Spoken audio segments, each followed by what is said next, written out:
لو عمرك حسيت ان الزمن بيلعب يبقى لازم تعرف ان اللعب ده ليه تمن. اللي هتحكيه ليكم رنا مش قصة، ده اعتراف عن لحظة ما كانتش موجودة ورجعت. لحظة اتولدت فيها بنت، بس مش من بشر، بنت من خطأ في الزمن. خطأ لسه بيلمس حياة كل اللي حواليها. الليلة دي هتسمعوا صرخة اتولدت قبل وقتها.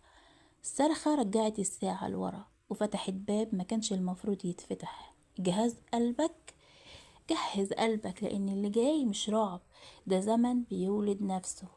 وقبل ما ابدأ القصة ما تنسوش تسموا الله وتصلوا على الرسول صلى الله عليه وسلم في الكومنتات. تعملوا لي ايه لايك حلو وتشتركوا في القناة وتكتبوا كومنت حلو منكم، تقولوا لي انتوا بتتابعوني من اي بلد. بالله عليكم حاولوا معايا ترفعوا القناة، اكتبوا لي كومنت ولايك حلو علشان ايه القناة تكبر بيكم ونكبر مع بعض. تعالوا مع بعض نبدأ قصتنا ونشوف هي بتقول ايه. يا رب تنال اعجابكم. بسم الله الرحمن الرحيم. رنا كان عندها حلم بسيط، بيت هادي، زوج كويس، وطفل مفيش طموحات كبيرة. ما عندهاش طموحات كبيرة ولا أسرار ولا أي حاجة. كل حلمها يا عيني إن عندها بيت صغير يكون هادي وسره هادي، وزوج كويس ويكون حنين عليها، وطفل صغير. ربنا سبحانه وتعالى لبالها دعوتها. اتجوزت وبيتها كان هادي ومستقر وحياتها كانت مستقرة. وفي يوم الدكتورة قالت لها مبروك انت حامل. في اللحظة دي بدأت رنا تفرح وجواها حزين، لأن هي حاسة ان الطفل ده مع فرحتها بيها بس حاسة في حاجة غريبة. في يوم وهم قاعدين في شتا كان هادي، يوم كان شتا، حست بأول حركة للجنين. تخيلوش فرحتها، بس الحركة دي كانت غريبة جدا، مش رفصة، كانت كأن حد بيشدها من جوه، حركة تسحب بطنها لجوه وتسيبها. اتصلت على الطبيبة وقالت لها الطبيبة قالت لها ده طبيعي، أحيانا بيكون نشاط زايد. فضلت رنا يوم ورا يوم ورا يوم، لكن رنا بدأت تحس كل ما بطنها بتكبر بشيء تاني خالص. وكان دايما في حلم دايما بيتكرر ليها، كأنها بتشوف طفل واقف على باب أوضة ابنها اللي لسه ما اتولدش، ولابس حاجة شبه هدوم قديمة. وشه مش باين بالكامل بس عينه واضحين جدا، لونهم رمادي فاتح، لون مش بشري تقريبا. وفي كل حلم كان الطفل يقول ليها كلمة واحدة: ما تنسيش. وهي مش فاهمة أصلا ما تنساش ايه وايه اللي ما تنساهوش. وجت اللحظة الحاسمة، بقى يعدي يوم ورا يوم ورا يوم لغاية ما جت اللحظة اللي هتعرف فيها الحقيقة، لحظة الولادة. بدأت تتعب، زوجها وداها المستشفى ودخل معاها غرفة العمليات. دخلت رنا وزوجها حسام كان قلقان عليها جدا. الدكاترة كانوا شغالين معاها، طلعوا أول طفل.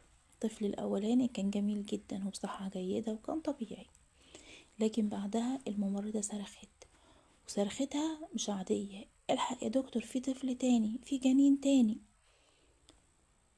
سامح بصلها بصدمة: انتي بتقولي ايه؟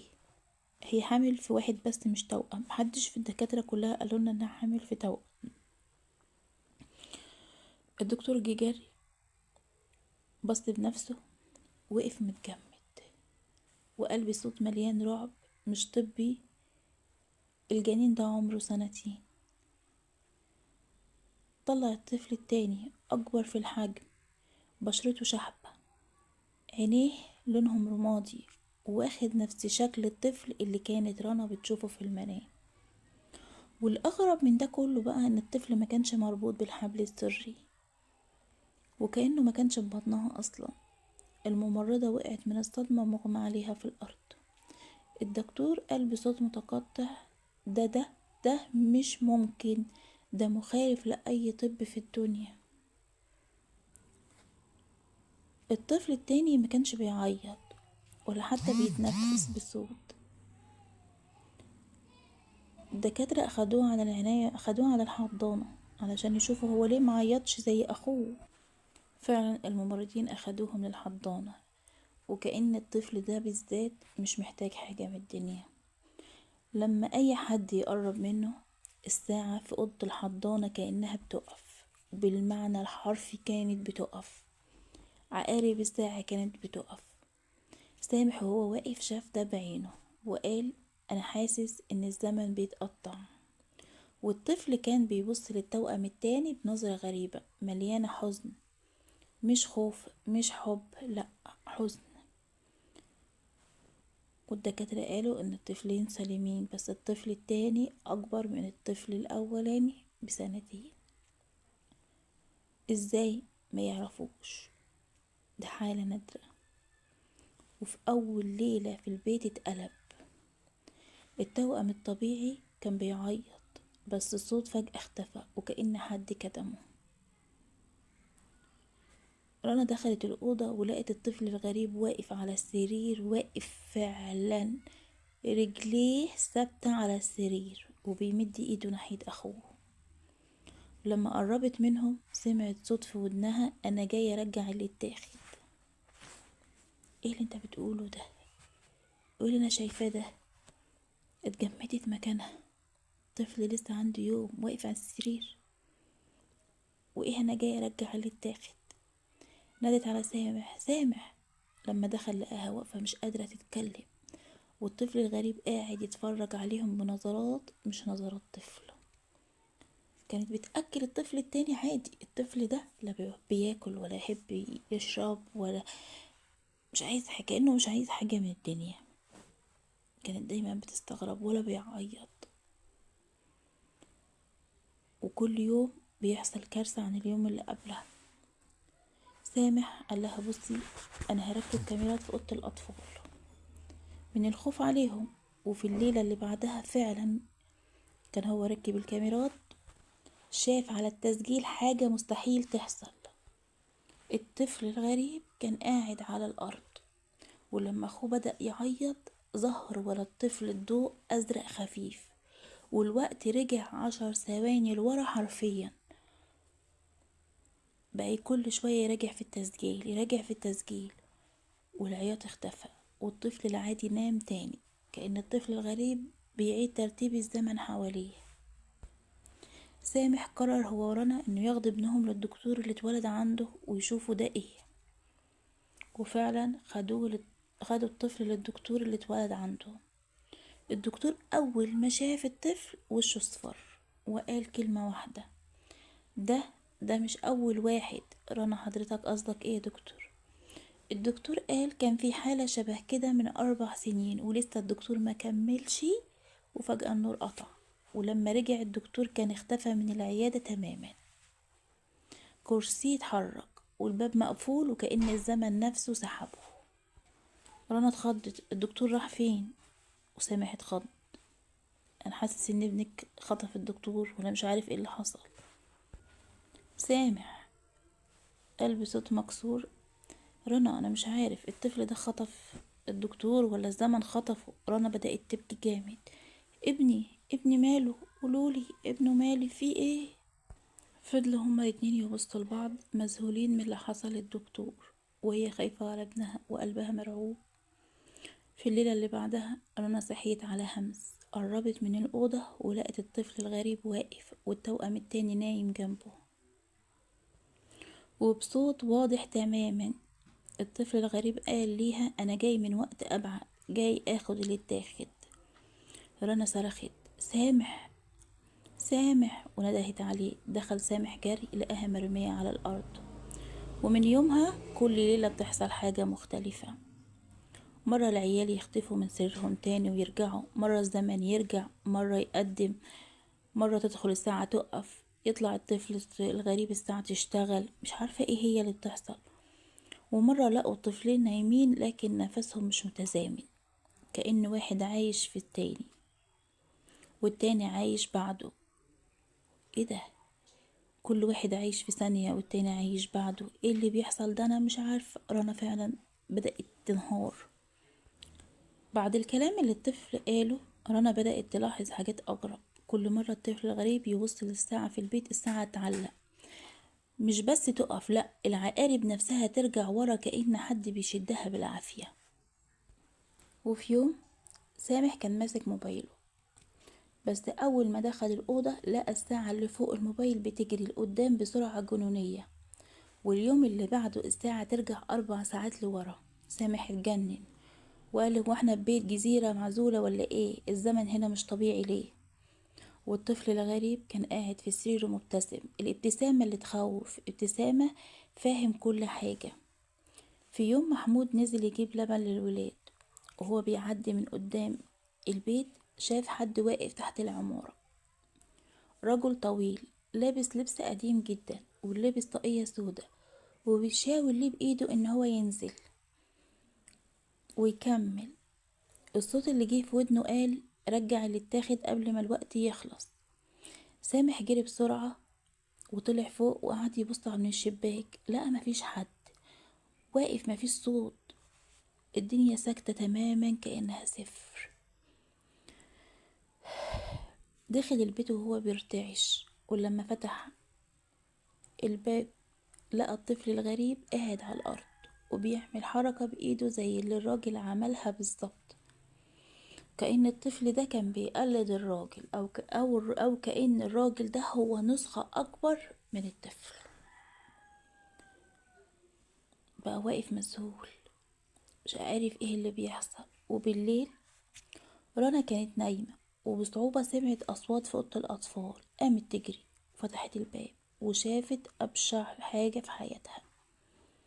شافت الطفل الغريب ماسك ايد أخوه، ولحد ما قربت شافت إن جسمهم بيبدأ يشف شفاف، كأن كل واحد بيدخل في التاني، كأنهم بيبقوا شخص واحد. رنا صرخت سامح سامح.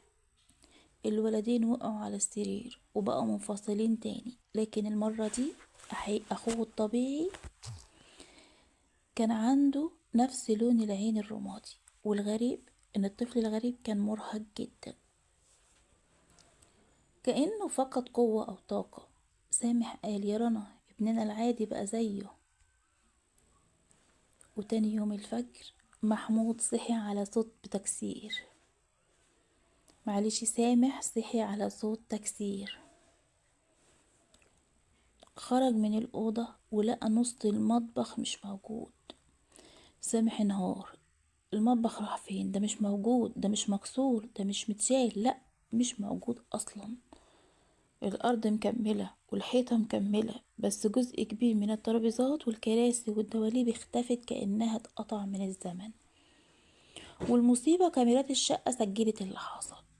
شاف جزء المطبخ بينور بلون أزرق، وبعدين جزء منه بيتحول لضباب وبيختفي. سامح قال وهو بيزعق انت بتعمل ايه؟ انت بتاخد ايه من بيتنا؟ والطفل بص ليه ومد ايده قدامه وبدأ الحيطة نفسها يترتعش. رنا جريت تشيله، وبمجرد ما شالته الاهتزاز ده وقف. الساعة 3 الفجر رنا صحيت على صمت غريب جدا، ولا صوت عربيات ولا كلاب ولا حتى صوت هوا.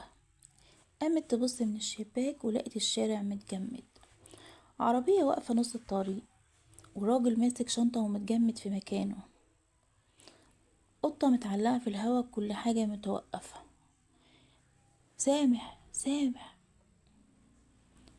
سامح شاف المنظر صرخ وصارخ، بعد ما صرخ زان اتحبس. ده اللي قاله سامح. رنا اتحبس يعني ايه؟ سامح الزمن وقف بسببه. رجعوا الأوضة لقوا الطفلين نايمين، بس الغريب التوأم الطبيعي كان بيتنفس أسرع والتاني بطء جدا، كأن واحد فيهم بياخد حياة التاني. وفجأة الكاميرات سجلت آخر حاجة قبل ما تتحرق. الطفل الغريب واقف جنب سرير أخوه ومد إيده على صدر الطفل الطبيعي وطلع منه ضوء، والكهرباء ضربت في الشقة كلها. الكاميرا فصلت، وبعد 10 دقايق لما الكهرباء رجعت الاتنين نايمين، لكن الطفل الطبيعي كبر يومين في الشكل وإيده متكورة زي اللي مسك نار. رنا بصت عليهم وانهارت من العياط. ابني بيحصل له ايه؟ رنا كانت قاعدة على الأرض فجأة، عينيها محمرة جدا ومش قادرة تستوعب اللي بيحصل واللي حصل، ومش قادرة تستوعب اللي حصل في ال10 دقايق اللي الكاميرا ما صورتهمش. الطفلين نايمين، بس كان في صوت جاي من بين نفس الطفلين، صوت مكتوم، مش صوت طفل، مش صوت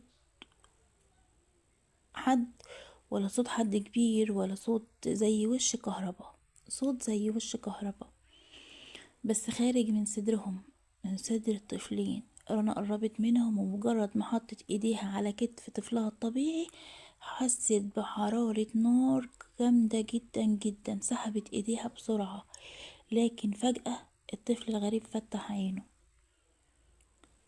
مش فتحها، لا فتحها. العين فيها خط طولي أبيض بدل البقبقة بتاعت العين، وما كانش بيتنفس، كان ثابت زي حد بيبص لورا من غير ما يحرك رقبته. رنا اتجمدت. انت بتبص لمين؟ وهي لسه بتقول الجملة، الطفل الطبيعي اللي كبر يومين لف رقبته ببطء وبص لنفس الاتجاه اللي الطفل الغريب بيبص ليه. الاتنين بيبصوا لنفس النقطة، والنقطة كان عند باب الأوضة. رنا بصت وافتكرت ان الباب مقفول، بس لا، الباب مفتوح ومفيش حد. وفجأة حد عدى، مش جسم ظل، راجل، مش جوه الأوضة التانية، ماشي جوه الأوضة اللي قصادهم من غير صوت، لكن واضح ان الاتنين شايفين. رنا جريت وقفلت الباب قفلة قوية، ورجعت لورا وهي بتنهج. الطفل الغريب اتحرك لأول مرة، رفع ايده وأشار للباب، والطفل الطبيعي كرر نفس الحركة، رفع ايده وأشار للباب. نفس الايد، نفس الزاوية، نفس التوقيت، كأنهم مرايتين مش توأم. كاميرات بتسجل نفس الشيء اللي هي ما تشوفوش. رنا صرخت في ايه؟ قولولي في ايه؟ لكن الرد ما جاش من الطفل، الرد جه من ورا الباب. لسه ناقص وقت، لما يكبروا هتفهمي. صوت راجل هادي، لكن صوت كأنه طالع من جوه الحديد. رنا فضلت ترتعش وبصت تاني للطفلين، ولقت كارثة. ان الطفل الغريب بيسحب من الطفل الطبيعي نور، ضوء ضعيف خارج من صدر الطبيعي داخل في صدر الغريب. مش نار، مش دم، نور، كأن فيه يوم او عمر بيتسحب. رنا جريت عليهم، حاولت تفصلهم، لكن اول ما لمست الطفل الغريب ايديها اتجمدت، حرفيا اتجمدت، جليد. ايديها اتحولت لزرقان جامد. رجعت لورا وتصرخ، وبمجرد ما بعدت الضوء وقف، والطفل الطبيعي وقع في سكتة نفسه، وبقى وشه شكله أكبر 3 أيام، 3 أيام في دقيقة. رنا فضلت واقفة قدام الطفلين مش قادرة تستوعب اللي بيحصل. صدرها بيعلو وينزل بسرعة، وإيديها اللي اتجمدت من لمسة الطفل الغريب بدأت ترجع دافية ببطء شديد. لكنها لاحظت حاجة كسرت ظهرها من الخوف. جلد ايديها كان فيه خيط رفيع، زي خط كده رفيع، زي تجاعيد جديدة، زي خط مش مكانه، وكأنها كبرت سنة في اللحظة اللي لمست فيها الطفل الغريب. رنا قربت من المراية ولقت عند عينيها تجاعيد تانية، خط صغير مش مألوف. همست لنفسها وقالت أنا كبرت. قبل ما تلحق تفكر الصوت جه تاني، بس المرة دي واضح قوي من ورا الباب اللي قفلته. لسه بدري، اللي جاي أصعب. رنا اتشنجت، رجعت لورا، الطفلين لسه نايمين، لكن الباب بدأ يهتز اهتزاز خفيف ثم أقوى، كأن حد بيخبط من جوه بس من غير ما يلمسها. رنا صرخت انت مين وعايز ايه؟ الاهتزاز وقف، سكتة مخيفة، وبعدين الباب اتفتح بالراحة من غير صوت ولا لمسة، ورجل طويل أرفع من الطبيعي، لابس غامق، وشه مش باين، واقف في النص بين النور والضلمة. ملامحه مش واضحة، لكن ظل وشه مكسور كأنه متكون من زمن مش ثابت. قال بصوت هادي ومرعب أنا اللي كنت هنا قبل ما تتجوزي وقبل ما تحملي وقبل ما الطفلين يتولدوا. رنا وقفت مكانها متجمدة. ايه الكلام ده؟ انت مين؟ الراجل ما جاوبش، دخل خطوتين جوه الأوضة وبص للطفل الطبيعي ثم للطفل الغريب، وبعدين وقف قصاد رنا وقال الجملة اللي خلت رجلينها تخونها: أنا جيت آخد واحد بس واضح إن التلاتة لسه ناقصين. رنا اتلخبطت. تلاتة؟ هما طفلين بس. الراجل ابتسم ابتسامة مش بشرية، ابتسامة عريضة زيادة عن اللزوم، وبص لوشها مباشر. التالت هو الوقت اللي اتاخد منك. رنا لمست وشها بسرعة ولقت تجاعيد جديدة وخط جنب شفايفها وجنب رقبتها، كأنها كبرت 3 سنين في أقل من دقيقة. الرجل كمل وقال: كل ما طفلين يقربوا من بعض بيسحبوا من عمرك، ده التمن وانتي مديتيه. رنا صرخت: انا ما مديتش ولا حاجة، انا مش فاهمة اصلا في ايه. هنا الراجل قرب، وشه لسه مش باين لكن صوته مالي عليها ودنها: امك كانت فاهمة. امي؟ رنا حست ان الارض بتلف. امها ماتت وهي صغيرة، محدش قالها ان كان في حاجة غلط. الرجل كمل وقال: الصفقة اتعملت قبل ما تتكوني انتي موجودة، او قبل ما تكوني انتي موجودة، او قبل ما تتكوني اصلا، وانتي دفعتي تمنها وقربنا نوصل. رنا حاولت تهرب لكن جسمها ما قدرش. جسمها كان بيرتعش وبيكبر وبتحس بالعمر بيتزحلق منها زي الرملة. الطفل الطبيعي صحي، فتح عينه، بص للراجل وبعدين بص على امه وقال لها بصوت غريب: ماما انتي بقيتي قدام مني. رنا وقفت تتنفس بصعوبة، وشها بقى فيه خطوط ما كانش موجودة الصبح، وايديها بقت اضعف واضعف واضعف، كأنه يوم ورا يوم ورا يوم بيقع من عمرها على الارض. الطفل الطبيعي كان قاعد على السرير يبص ليها بخوف، بس الخوف مش منها، الخوف من انه حاسس انها مش هي، او انها بتبعد عنه بسرعة. اما الطفل الغريب كان نايم بس عينه مفتوحة مفتوحة من غير رمش، بتبص للراجل اللي واقف عند الباب. الراجل واقف قدامهم كأنه صاحب البيت مش ضيف، وكل كلمة بيقولها بتشد الروح قبل العقل. قال لها بصوت ثابت: الوقت بدأ واللي اتاخد مش هيرجع. رنا صرخت: وقت ايه؟ انا عايزة افهم ليه بتعملوا كده، ايه علاقتكم بيا وبأمي؟ الراجل مردش، لكن اللي حصل حاجة محدش توقعها. الطفل الغريب اتحرك، لف رقبته ناحية رنا وبدأ ينطق، مش نطق زي الأطفال ولا زي البشر. الصوت طلع كأنه جاي من ممر طويل، صوت فيه صدى وفيه حاجة من جوه الحديد وفيه برد. قال كلمة واحدة: فاضل. رب رنا ارتجفت للخلف وقلبها بيضرب في صدرها. فاضل؟ فاضل ايه؟ الطفل الطبيعي اتوتر وبدأ يناول في نفسه وهو بيتكلم. هو كان قادر يتكلم. الرجل بص للطفلين والرنا وقال: فيه 3 مراحل، لسه أول مرحلة خلصت. رنا صاحت: مراحل ايه؟ الراجل مد ايده بس مش للطفلين، مد ايده لرنا. لما قربت ايديها منه الهوا بدأ يتجمد، ورنا حست ان جلدها بيكش والعمر بيتسحب من ورا ايامها. قال بهدوء: مرحلة ظهور الطفل، مرحلة انتقال الزمن، ومرحلة الاستبدال. رنا شهقت: استبدال؟ ومين هيستبدل بمين؟ الرجل بصلها وبعدين بص للطفلين الغريب اللي لسه عينه مفتوحة وقال: واحد منهم هيعيش مكانك. رنا اتصدمت: ايه؟ الطفل الطبيعي بدأ يعيط، وشه كله خوف، وقال لها: ماما انتي مش هتموتي صح؟ رنا حضنته بسرعة وبصت للراجل: مش هتمسوا ولادي ولا هتاخدوا عمري ولا هتاخدوا حاجة مني. الراجل هنا ابتسم ابتسامة باردة ورفع ايده، وفجأة الحيطة اللي ورا رنا اتفتحت، مش فتح باب، لأ، فتح زمن. فتحت دايرة جواها دوامة سودة، مش هوا مش دخان، زمن بيلف ودقايق بتطير، وصور بتعدي بسرعة، وصور بتعدي جري بسرعة ملهاش، مش قادرة تقف وملهاش معنى. رنا قربت منها غصب عنها كأن الفتحة بتسحبها. الطفل الغريب نطق تاني بصوت أعلى وأوضح: ماما استعدي. رنا وقفت مكانها وصوتها اتكسر: انت بتقول ماما؟ انت مين؟ انت ابني ولا ابن مين؟ الطفل الغريب قام وقف على السرير وبص ليها بعيونه اللي فيها الخط الأبيض المستقيم وقال: أنا ابن صفقتكم.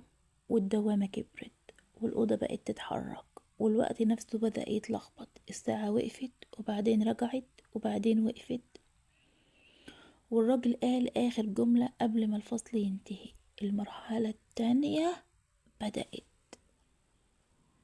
الأوضة كانت بتهتز جامد والدوامة الزمنية ورا رنا بتكبر وتكبر وتكبر، والسقف نفسه بقى كأنه بينبض، مش بيتشقق، ده بينبض نبض زي نبضات القلب.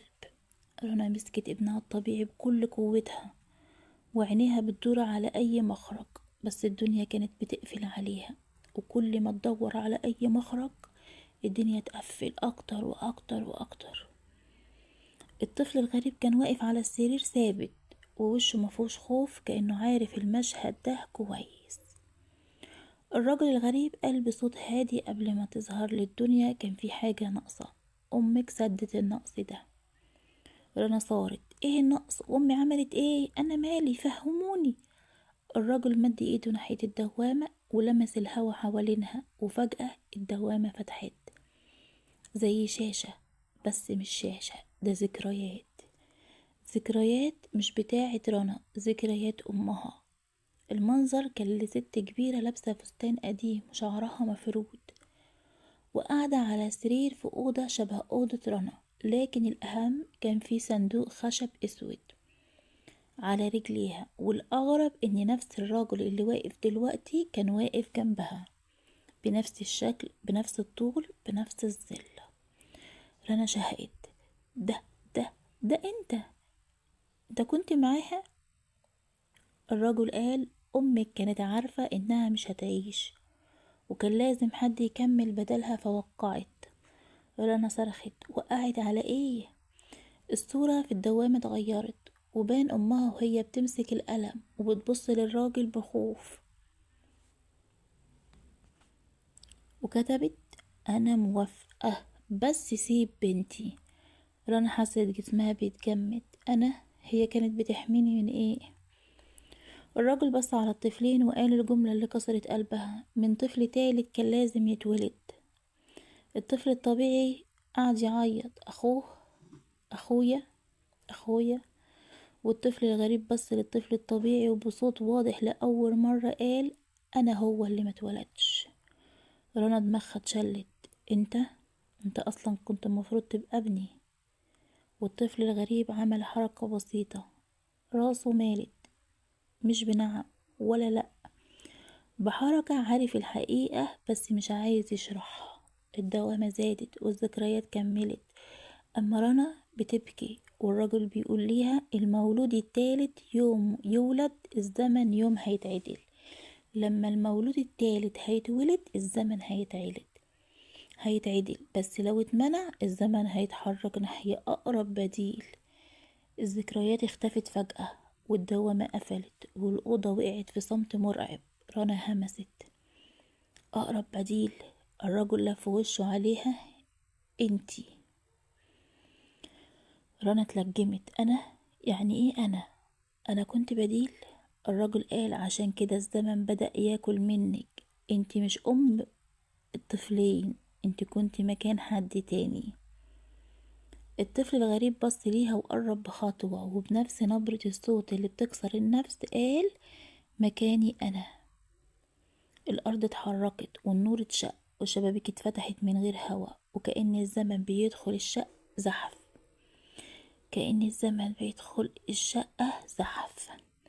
رنا صرخت بأعلى صوتها: اقفوا اقفوا، كفاية، حرام عليكم، انتوا عايزين مني ايه اللي ناقص؟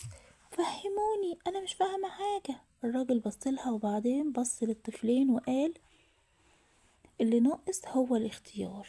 رنا اتجمدت: اختيار ايه؟ الراجل قرب لحد ما بقى بين التلاتة، مين هيكمل ومين هيختفي. وبمجرد ما قال الكلمة الطفل الغريب مسك ايد الطفل الطبيعي، والطفل الطبيعي صرخ، ورنا كبرت سنة كاملة في ثانية. الصرخة اللي طلعت من الطفل الطبيعي خلت قلب رنا يقع من مكانه. كان ماسك ايد الطفل الغريب، وايديه كانت بتسحب لون كأنها بتشفط، جلد بيبهت وعينه بتضعف. ورنا حست بظهرها بيوجعها فجأة، ومش وجع عادي، وجع سنين كاملة بتتحط في جسم واحد. تاني، تالت، رابع، وشها بدأ يعرق، نفسها بيتقطع. كفاية. صرختها كانت زي زئير. مسكت طفلها الطبيعي بقوة وسحبته بعيد، وأول ما فصلت الإيدين عن بعض الزمن اتشنج، حرفيا اتشنج. الساعة اللي على الحيطة وقفت، الستارة اتجمدت في الهوا. الرجل الغريب لف دماغه بس من غير جسمه، وبصوت هادي جدا مخيف جدا قال: ما ينفعش يا رنا، الاختيار لازم يحصل. رنا صرخت: اختيار ايه؟ انا مش هسيب حد، لا ابني ولا اي حد. الرجل: انت فاكرة ان دول اطفال؟ لا، دول مش اطفال. رنا اتجمدت. يعني ايه؟ بص بايده للطفلين، والاتنين اتغير شكلهم.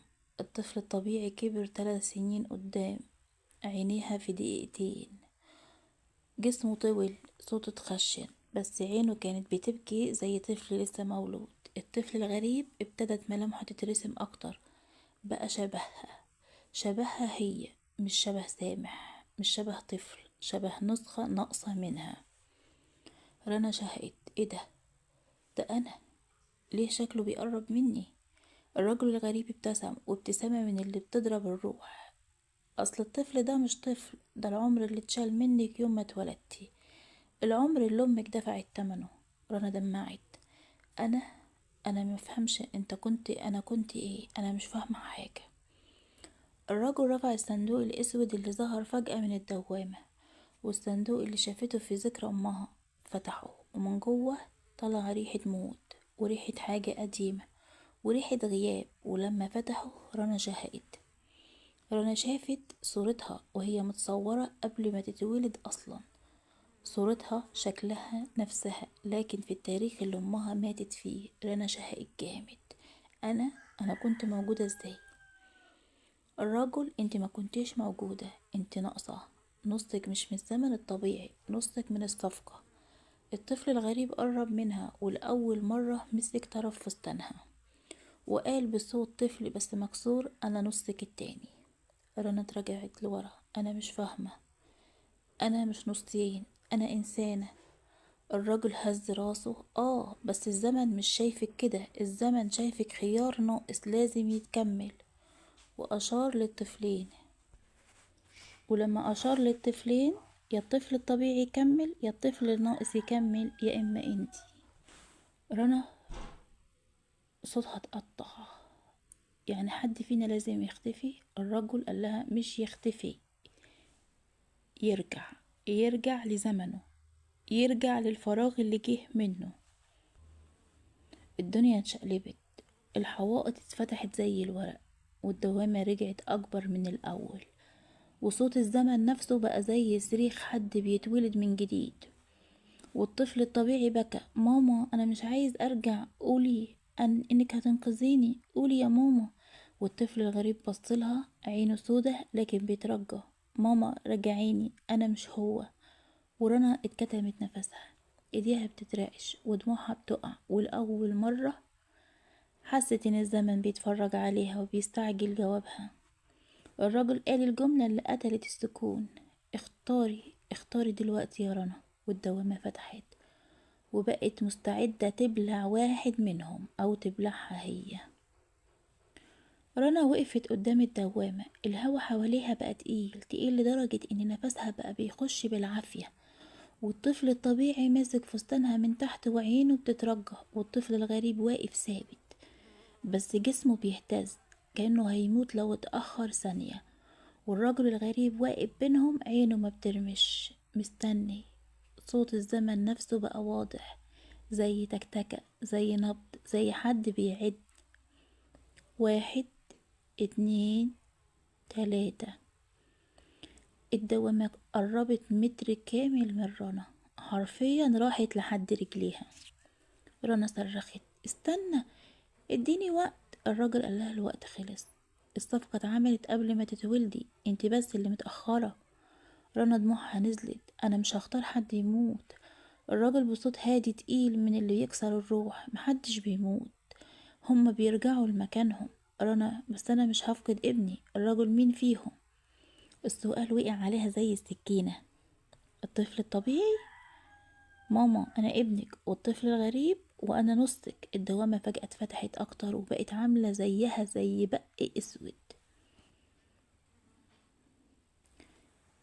بيشفط اي حد حواليه، حتى الهوا والنور والصوت. الستارة اتسحبت جوه والترابيزات اتزحلقت والاضاءة بقت شرارة والأوضة نفسها ابتدت تتفرغ. رنا حست ان رجليها اتسحبت قدام، مسكت الحيطة صرخت: سامح، سامح، الحقني. لكن الشقة كلها كانت ساكتة. مفيش سامح، مفيش حد في الدنيا، كله زمن. الرجل قال: لو اتأخرت الزمن هيختار. رنا اتشنقت: يعني ايه؟ الرجل قال: يعني اللي هيتسحب أول واحد هو اللي هيرجع، انتي أو واحد منهم. وفجأة الأرض اتفتحت شرخ طويل من تحت رجل الطفل الطبيعي. رنا شهقت أكتر لما لقيت الأرض بتتفتح من تحت رجل الطفل الطبيعي. الشرخ اتحول لموجة سحب، مسكتها من فستانها، شعرها، رجليها. ورنا مسكتها من دراعها، شدته بكل قوتها، لكن الموجة كانت أقوى. الطفل الطبيعي بيصرخ: ماما ما تسيبينيش. والطفل الغريب اتقدم خطوة وبص ليها بنظرة عمرك ما تنسيها: سيبيه، أنا اللي مكانه هنا مش هو. رنا بتصرخ: واحد فيكم هيموت. الراجل: قلتلك محدش بيموت، بيعود. والدوامة اتجننت، الهوا بقى عكس بعض، الحيطة بتتلوى والبيت بيقع. وفجأة الدوامة مسكت شعر رنا. رنا هي. شعورها اتسحب لفوق، رقبتها اتشدت، جسمها اتنفض. الطفل الطبيعي اتساب ورنا هي اللي اتشدت مكانه. رنا بقت تصرخ: سامح، ابني، لحقوني. لكن الصوت اختفى في الدوامة بتبلع كل حاجة.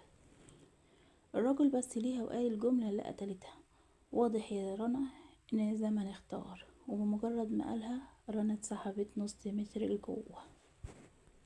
رجليها اختفت، ثم وسطها، ثم كتفها، وهي تصرخ صرخة محدش من البشر يقدر يصرخ زيها.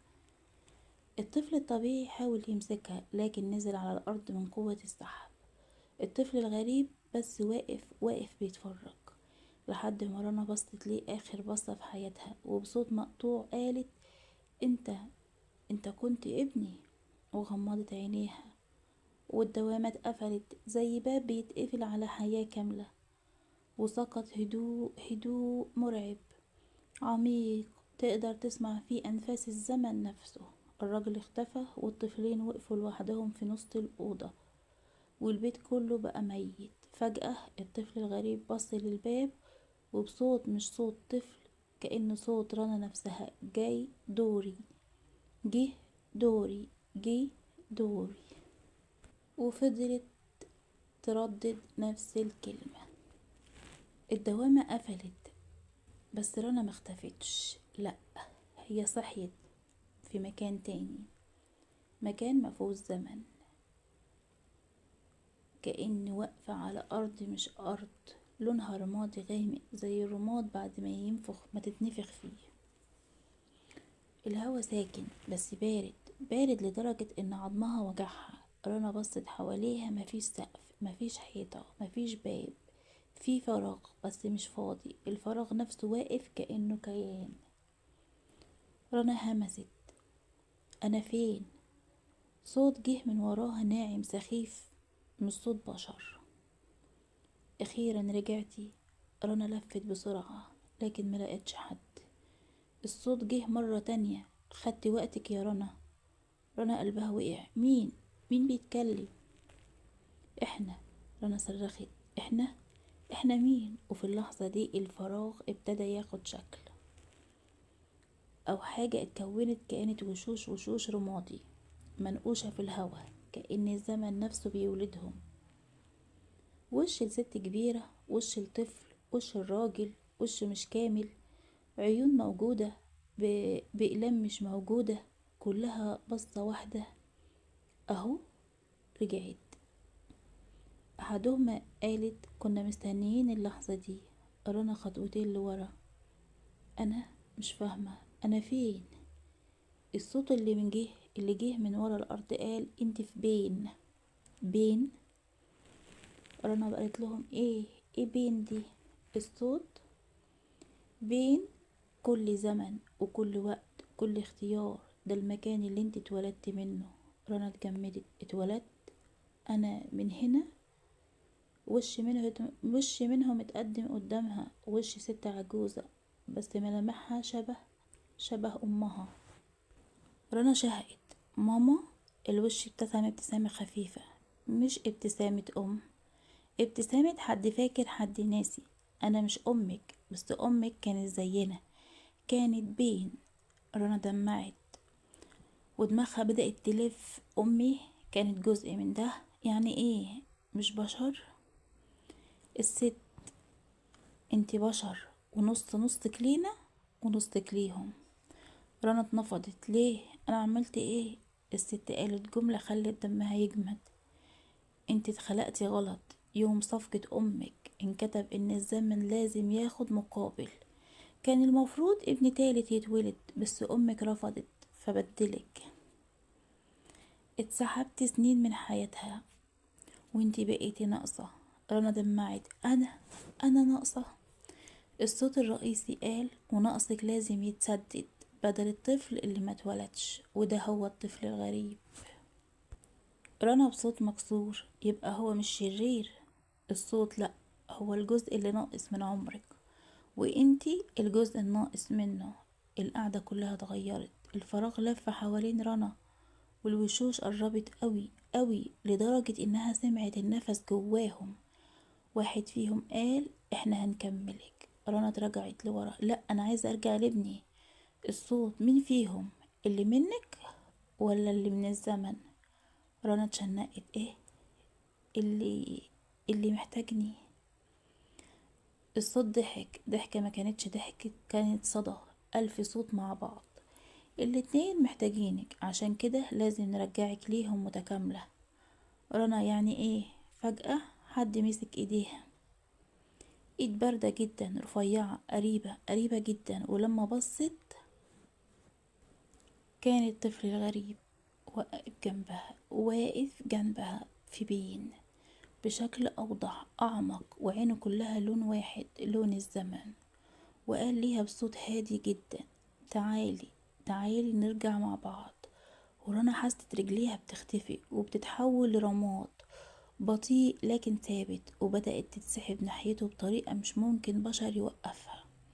رنا صرخت صرخة غرقت البين كله. أنا ماما مش جزء من حد، سيبوني. لكن كل الأصوات قالت نفس الجملة في نفس اللحظة. مفيش أمومة هنا في بين، مفيش غير تكامل. مفيش أمومة هنا في بين غير تكامل. مفيش غير تكامل. والطفل الغريب مد ايده لجبهتها ولمسها، وبمجرد ما لمسها رنا افتكرت كل سنين عمرها اللي ما عاشتهاش. افتكرت شكلها وهي 50 و60، ووقت موتها اللي اتاخد منها، وتأكدت هي مش كاملة، والدوامة الحقيقية لسه ما بدأتش. الطفل قال آخر كلمة قبل ما يغطيه النور. جاهزة يا نصي. بدأ يردد الكلمة دي.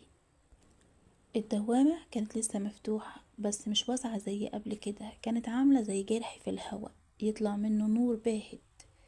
وشوش مش واضحة، أصوات ناس بتتنفس بصعوبة. رنا كانت ماسكة ابنها الطبيعي، والطفل الغريب واقف وراهم خطوة واحدة، والزمن بيبص على الجرح الزمني كأنه مستني حاجة. وفجأة الصوت جه، مش صوت طفل ولا صوت زمن ولا صوت راجل. صوت راجل كبير مبحوح مخنوق، وقال رنا تشقلب قلبها. بصت. سامح.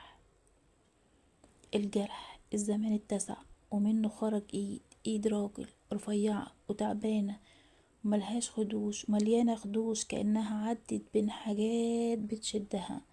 الإيد مسكت حافة الجرح، وبعدين طلع هو سامح.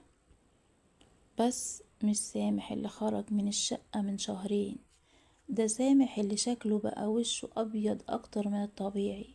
شعره مبقاش مرتب، بقى واقف وقصير كأنه اتحرق، هدومه متقطعة من أطرافها، وعينيه كانت شايفة بس مش شايفة رنا، شايفة الحاجة اللي وراها. رنا صرخت: سامح، سامح، هنا، بصلي بصلي يا سامح، انت هنا؟ سامح أخد خطوة لقدام، رجله كانت بتهتز زي واحد ماشي لأول مرة بعد السنين. بص للراجل اللي واقف وسط الأوضة، وعينيه ولعت بالغضب: انت رجعت تاني؟ الراجل ابتسم ابتسامة صغيرة، ابتسامة ملهاش مشاعر. ما رجعتش يا سامح، انت اللي خرجت بدري. رنا اتلجمت: خرج؟ وخرج منين؟ سامح كنت فين؟ سامح حاول يتنفس، صدره طلع نازل بسرعة: انا ما كنتش في مكان، انا كنت في وقت مش بتاعنا. الطفل الغريب شد نفس عميق زي واحد سامح حاجة كان مستنيها. سامح بص على الطفلين، ولما شاف الطفل الغريب عينه اتسعت ووشه اتبدل من خوف لصدمة لرعب. يا رنا، ده مش ابنك، ده اللي ودانا هناك. الطفل الغريب رد بصوت هادي: ما كنتش لوحدي. رنا بدأت تصرخ: سامح قول، حصل ايه؟ ايه اللي وداك؟ سامح رجع بيبص للجرح الزمني، وبصوت مرعوب قال: قبل ما اختفي كنت سامع أصوات في الصالة، أصوات بتنده على اسم ابننا اللي لسه ما اتولدش. رنا شهقت: ايه؟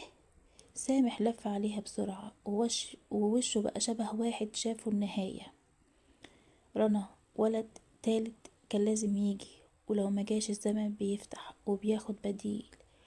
الرجل قال جملته اللي قصفت قلب رنا: والبديل اتاخد وبعدين رجعتهولك لانه جه دوره. سامح صرخ في الراجل: انت كذبت عليا، قلتيلي لو وافقت الزمان هيقفل.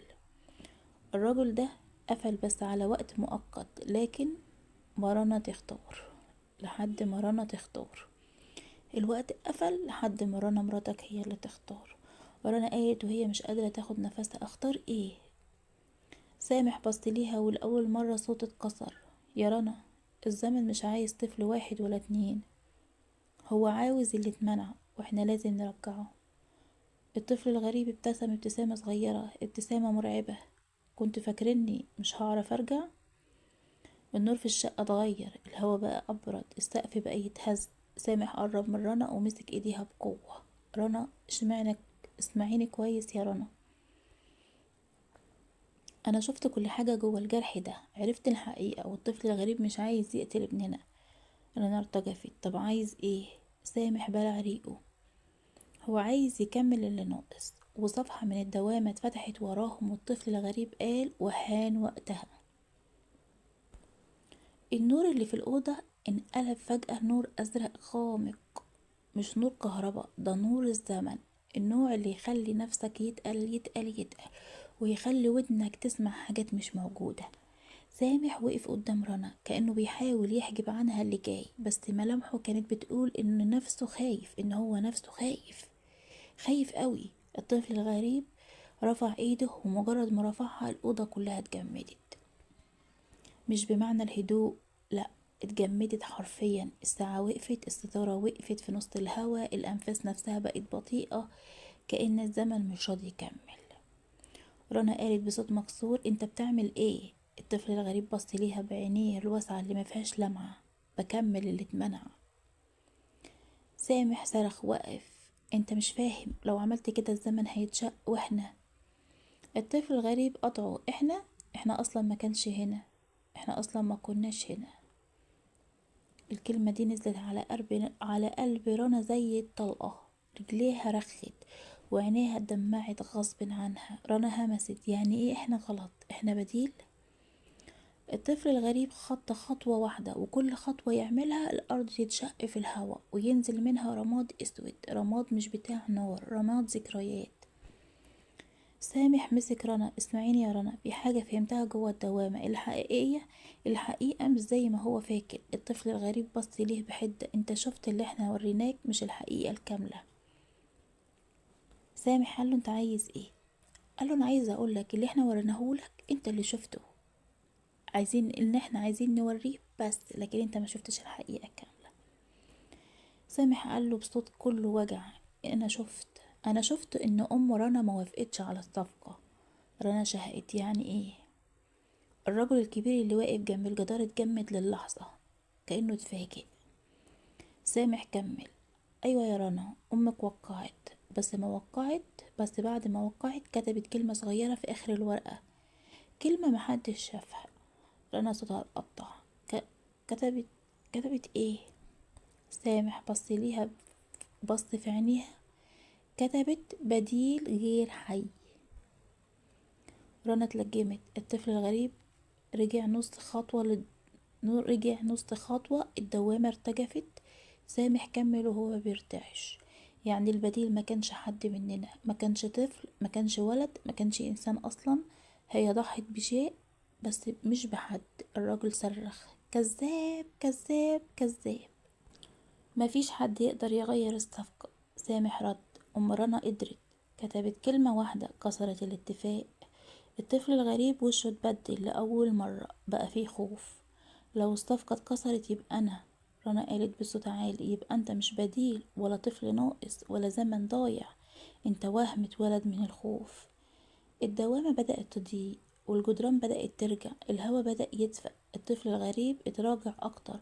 صوته بقى صغير، أقرب لبكاء طفل حقيقي. بس أنا بس أنا موجود. حسوني أنا موجود صح؟ رنا دموعها نزلت بس قلبها كان ثابت. انت وجدت من خوف وممكن تختفي لما الخوف يختفي. الطفل الغريب صرخ صرخة مدوية، صوتها شق كل الإزاز في الشقة.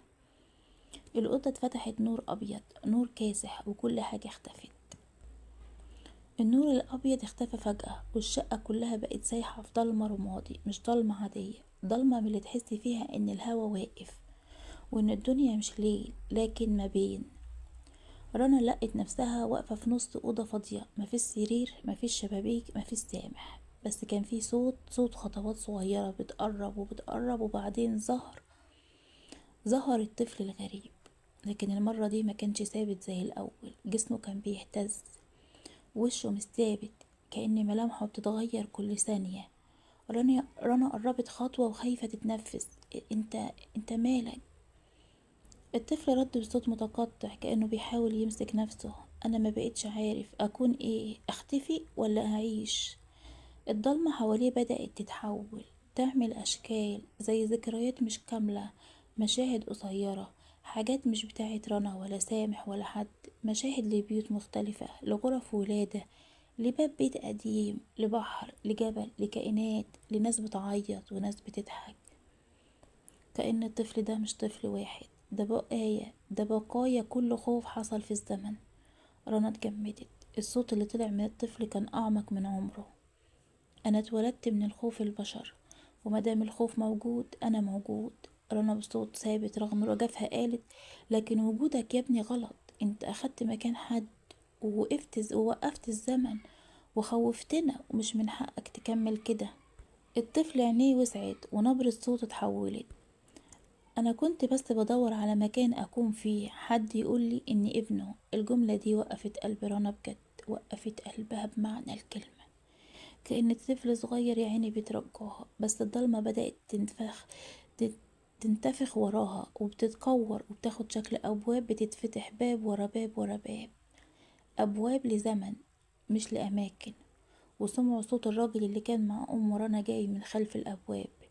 الوقت بيموت، الاختيار لازم يتعمل دلوقتي. الطفل الغريب صرخ، أنا مش عايز أروح، أنا مش عايز أختفي، سيبوني في أي صورة، في أي شكل، حتى لو ظل.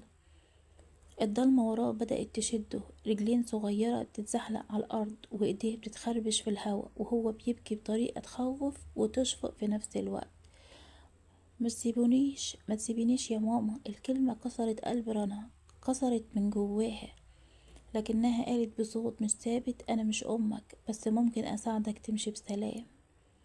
الطفل صرخ: مش عايز اختفي. سامح ظهر فجأة من الضلمة شايل الطفل الطبيعي، صوته عالي وخايف. رنا لو ما سيبش الزمن هيسحبنا كلنا. الظلمة اتفتحت بقوة زي باب امتصاص وكل حاجة بدأت تتشد. رنا اتمدت ايديها للطفل الغريب وهو بيحاول يمسك ايديها، بس جسمه كان بيتفتت جزء جزء جزء، عينه وايده وصدره ووشه، لحد ما قال اخر كلمة: لو خفت هرجع. وبعدين اختفى. الضلمة قفلت، الأبواب اتقفلت، الصمت وقع على المكان، ورنا وقعت على الأرض من التعب وعينيها مليانة دموع، مش عارفة هي خلصت ولا بدأت ولا هيفضل جزء منها موجود في الزمن. وفجأة سامح قال بصوت مرتعش: رنا بصي. رنا رفعت عينيها ولقت على الأرض جنب مكان الطفل كانت فيه ظلالة صغيرة جدا سودة بتتنفس. لكن الظلالة السودة دي هي الحاجة الوحيدة اللي ما رجعتش زي ما كانت، كأن اللي حصل كله كان كابوس. الإزاز اللي اتكسر اتجمع ورجع مكانه، بس الظلة لسه موجودة. كانت عاملة زي بقعة بس مش على الأرض، واقفة فوق الأرض بشعرها بتتنفس، صغيرة لكن نبضها مسموع. رنا قالت وهي راجعة لورا: سامح، ده ايه؟ سامح نفسه مش قادر يتكلم. بص للطفل الطبيعي، الولد كان ماسك قميصه بقوة وعينه ثابتة على الظلة اللي واقفة. الضلة اتحركت حركة خفيفة كأنها بتجرب جسمها الجديد، وبعدين بصوت مش صوت طفل ولا صوت راجل ولا صوت ست، صوت فراغ، قالت: لسه هنا. رنا قلبها وقع. الظلة كملت: انت قلتي لو خفتي هرجع. رنا اتلعثمت: انا ما خفتش. الظل قالت: لا، انت خايفة مني ومن الحقيقة ومن الزمن ومن ابنك ومن نفسك. الخوف هو الباب اللي بيخليه يرجع. سامح شد رنا من دراعها: ما ترديش عليها، ما تسمعيش ليها، ده مش طفل، ده زمن لسه مخلص. بس الظلة كبرت شوية من قد البيضة وبتتنفس أسرع، وبعدين عملت حاجة محدش توقعها. بدأت تتطاولت زي ما تكون بتمدد على الأرض وتاخد شكل طفل صغير بس من غير ملامح، مجرد ظل، لكن ليها راس وإيدين ورجلين، وبدأت تمشي. تمشي على الأرض زي القطة لكن من غير صوت. الطفل الطبيعي فجأة بكى وقال: ما تسيبوهاش، هيرجع، ما تسيبوهاش. رنا ركضت ناحيتها لكن الظل أسرع، اتسللت تحت السرير واختفت. السرير بدأ يهتز، هزة خفيفة وبعدين أقوى، صوت نفس الطفل بس مش ابنها، مش طفل حقيقي، صوت من تحت السرير، من الضلمة اللي محدش يقدر يشوف فيها حاجة. سامح قرب بحذر وقال: لو طلع دلوقتي مش هنقدر نرجعه تاني، معادش ظل، هيتحول لأي صورة. وفجأة السرير اتزح نص متر لورا. رنا صرخت: اطلع اطلع، سيب ابني. بس اللي طلع ما كانش طفل طبيعي ولا الطفل اللي اختفى. اللي طلع كان شكل جديد، حاجة نصها طفل ونصها ظل، ما فيهاش ملامح غير عينين بيض من غير بقبقة، وبتحرك راسها في اتجاههم وببطء شديد. قالت: انا راجع بشكلي انا. سامح همس: دي بيكون نفسه من خوفنا، ده بيكون نفسه من خوفنا يا رنا. لو فضيتي لحظة خوف واحدة هيكمل. ما تخافيش يا رنا، ما تديش لنفسك اي خوف، حاولي تبقي متجامدة عشان هو ما يتكونش مننا. رنا دموعها نزلت، قلبها بيرتعش، بس وقفت ومسكت نفسها وبصت للكيان اللي قدامها وقالت: لا، انت مش ابني ومش هنا ومش لينا.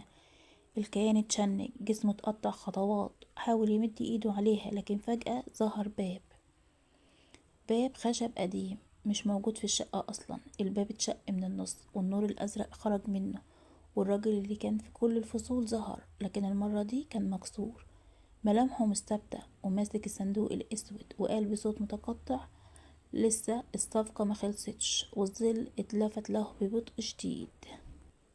الأوضة ما كانتش أوضة، كان الزمن متجسد، حاجة بين الحياة والموت، بين اللي حصل واللي ما حصلش. رنا واقفة في النص، ايديها مرتعشة بس عينيها ثابتة على الكيان اللي قدامها، نص طفل ونص ظل، وعينيه البيضة واقفين عليها من غير رمش، واقفين يبصوا عليها من غير رمش، ما بيرمشوش. سامح واقف وراها شايل الطفل الطبيعي، الولد بيعيط بخوف مش بتاع سنه، كأنه حاسس ان اخوه اللي مش اخوه راجع ياخد مكانه. وفجأة الباب الخشب اللي ظهر في نهاية الفصل اللي فات اتفتح لوحده. باب قديم لون خشب غامق مليان تجريحات، كأن حد كان بيخربشه من جوه. ولما الباب اتفتح النور الأزرق اللي اللي كل ما يبان يبقى فيه خطر وفيه حساب. والرجل اللي بقاله سنين يتحكم في الصفقة ظهر، بس شكله لأول مرة كان مكسور، عينه مش زي الأول، جسمه مش ثابت، ايده اللي ماسكة الصندوق الأسود كانت بتهتز. رنا شقت: انت ايه اللي جرالك؟ الراجل قرب خطوتين ووشه بيتفتت مع كل خطوة. النقص رجع، الزمن انشق، وانتي كسرت الصفقة. رنا قالت وهي بتحاول تثبت نفسها: امي كتبت بديل غير حي، يعني الصفقة ما تخصش ولادي ولا تخصني، انت عايز ايه؟ الراجل هز راسه وقال لها: لا، امك كتبت كلمة بس ما نهتش الاتفاق، هي بس اخرته. سامح شد رنا ما صدقهوش، الكيان الظلي اللي كان لسه بيتكون بص للراجل وبصوت مش صوت طفل ولا صوت ظل ولا صوت انسان، صوت شيء بيطالب بحقه: انا الاصل وانا راجع. الرجل قال بصوت غاضب: انت مش الاصل، انت الخطأ اللي اتولد من الخوف. انت يا رنا صرفتي خوفك على شكل، والشكل ده حد خد حياة. رنا مصدومة: يعني ايه انا صرفت صوتي على شكل والشكل ده خد حياة؟ انا مش فاهمة، صرفت خوفي على ايه وشكلي ايه وايه اللي خد حياة؟ رنا مصدومة: يعني ايه اللي جبته مش امي؟ يعني انا اللي جبته مش امي؟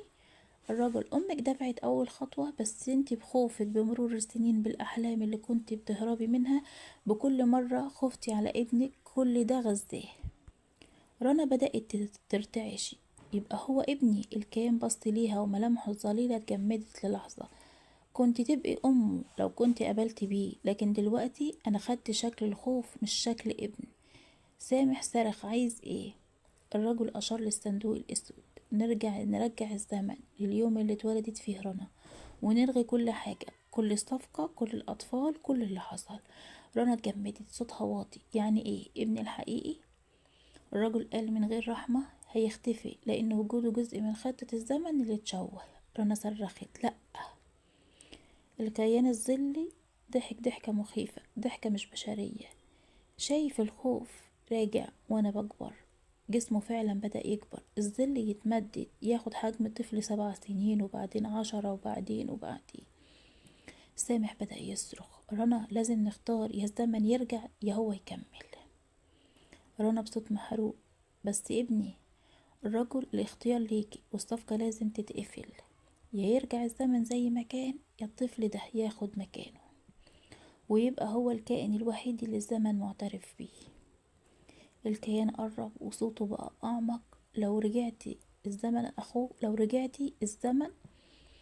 أخوك الحقيقي مش هيكون موجود، ولو سبتيني هعيش وهعيش ابنه، وانتي تبقي أمي غصب.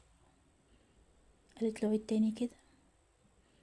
قال لها: لو رجعتي الزمن أخوك الحقيقي مش هيكون موجود، ولو سبتيني هعيش وعيش ابنه، وانتي تبقي أمي غصب. سامح قرب منها وقال: رنا لو الزمن رجع احنا مش هنعرف بعض. رنا وقفت في النص قدامها، ابنها الطبيعي بيعيط، سامح مرعوب انه يفقدها، الكيان بيكبر كل ثانية، الرجل ماسك الصندوق الاسود. ورنا صرخت: كله يقف. الصمت وقع. انا اخترت. رنا مسكت ابنها الطبيعي، حطته في حضنها وبصت للراجل وقالت له: افتح الصندوق. سامح صرخ: رنا. الراجل فتح الصندوق ونور ابيض غامر خرج، نور بيقطع الزمن. الكيان الظلي صرخ صرخة شقت الأرض: لا، أنا الأصل مش هو، لا، أنا الأصل مش هو. والنور ابتدى يشد كل حاجة، الدنيا، الجدران، الأصوات، الذكريات. سامح اتسحب، الكيان اتفتفت، الراجل وقع على الأرض. ورنا حضنت ابنها بقوة وقالت بصوت متقطع: مش هسيبك، حتى لو الزمن نفسه اتغير، انت ابني وخلاص. النور ابتلعهم، صمت، بعدها ظلام، وبعدين نور خفيف. رنا صحيت على السرير في أوضة مختلفة تماما، مفيش سامح، مفيش كيان، مفيش صندوق. بصت حواليها وهي مرعوبة، لقيت طفل صغير نايم جنبها، ابنها ولا؟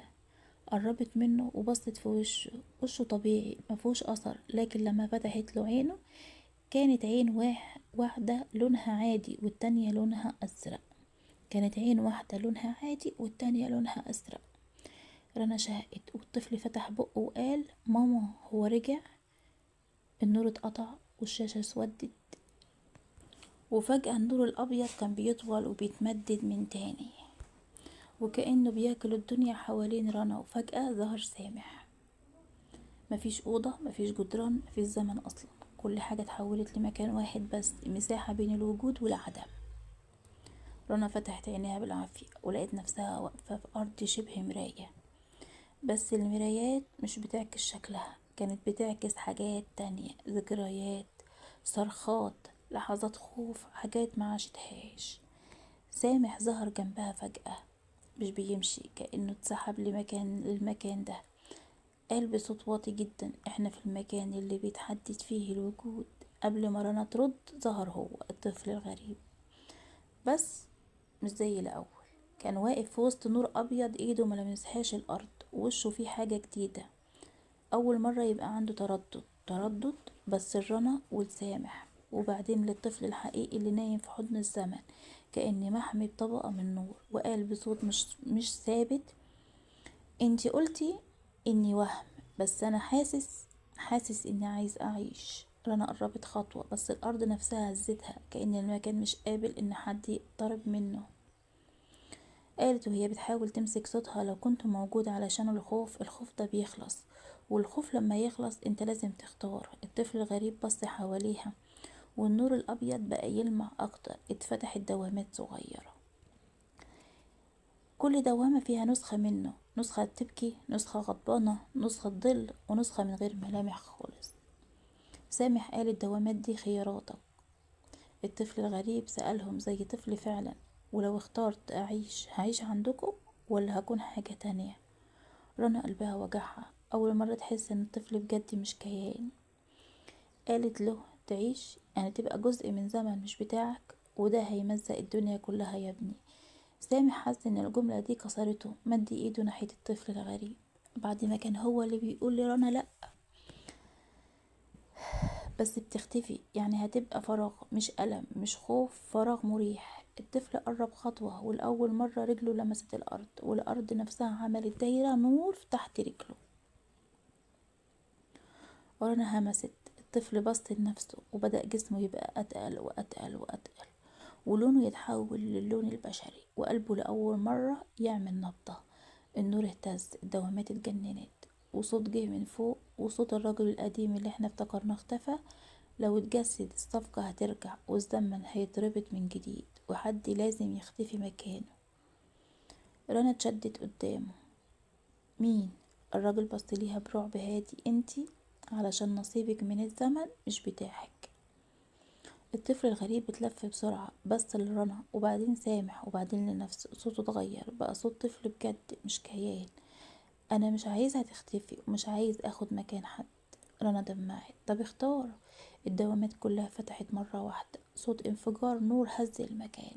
الطفل مد ايده ناحية رنا وبعدين سحبها، وسحب نفسه للدوامة اللي قدامه، الدوامة الوحيدة اللي ما كانش فيها اي ملامح، دوامة العدم. ايوه يا جماعة، دوامة العدم. لما قرب منها صوته اتكسر. انا كنت نفسي اكون حاجة بس يمكن مش لازم. وبدون انذار رمى نفسه جوه الدوامة والنور انطفى والمكان كله وقع فجأة. سكوت. رنا وقعت، سامح وقع، والشقة رجعت بالليل بالفرش بالسرير، بس من غير الطفل الحقيقي، بس من غير الطفل الغريب. الطفل الحقيقي صحي وهو بيعيط. رنا حضنته بقوة، وسامح قال وهو مش قادر يصدق هو اختفى. رنا قالت وهي بتبكي من كل قلبها لأ، هو اختار. وفي اللحظة دي حصل حاجة غريبة جدا. على جدار الأوضة اتكتب بخط طفل شكرا، والحبر اختفى.